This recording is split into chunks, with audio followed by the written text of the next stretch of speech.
Sirrin mallakan da nace zan zo in bayar yanzu abu mai sauƙi ne ma fa, bai da mawuya kwata-kwata. Idan kana so ka mallaki wanda yake ƙasan waje zan baka, idan kana so ka mallaki wanda yake kusa da kai shi ma zan baka. Duk wanda ya ji ya jarraba. Sannan zan zo in yi magana kan bishiya kaɗanya. Bishiyan man kaɗanya, bishiyan kaɗanya. Ƙwallon kaɗanya, ƙwallonsa, ƙwallon kwakwan manja shi ma zan zo in yi magana. Sai sa nace duk ranar da na fito zan yi magana, zan yi bidiyoyi da yawa. Na samu kai. Matsalar ayyukan ne suke da yawa. Mutanen ne ayyukansu. Idan jama'an ya zo ban sani ba. To yau Juma'a ne, ba ma cika yin aiki a Juma'a. Ko da akwai baƙi za su zo, sai Lahadi sai mu continue. Sai sa yau zan yi bidiyo in Allah ya yarda gobe zan yi bidiyo in sha Allah. Abu mai sauƙi fa.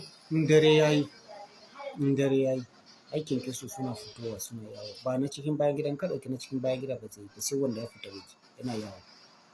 Mai rai ka kama.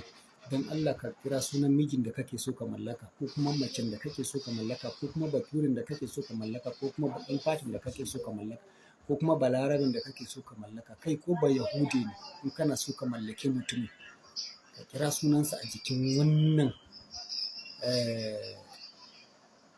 kyankyaso. So bakwai ka tofa.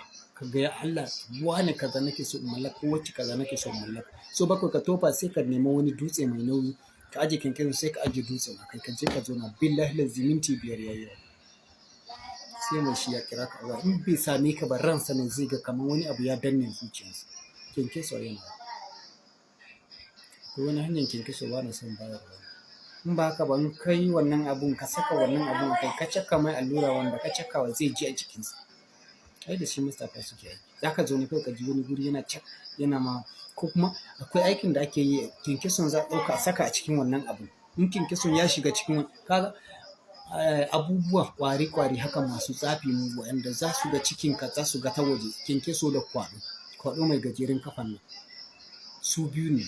In ka ga ba ana tura abu ba, ana tura kwaɗo, ana tura tsaka, ana tura ƙadangare, ana tura kyankyaso. Duk ana tura su. Me yasa ake tura su? Su ne abubuwan da in kai tsafi za su fi karɓan abun da wuri saboda akwai kaga kyankyaso dauɗa wajen yin dauɗa ya fi amfani a waje. Tsaka ma haka ne. Kwaɗo Allah ne ya ba kwaɗo wannan baiwa. Kaga sai sa ka ce kwaɗo yana fitar da wani abu kullutu haka in ka samu ka ƙona ka haɗa da zuma in ka ci ko wani yare Allah zai iya baka baiwansa.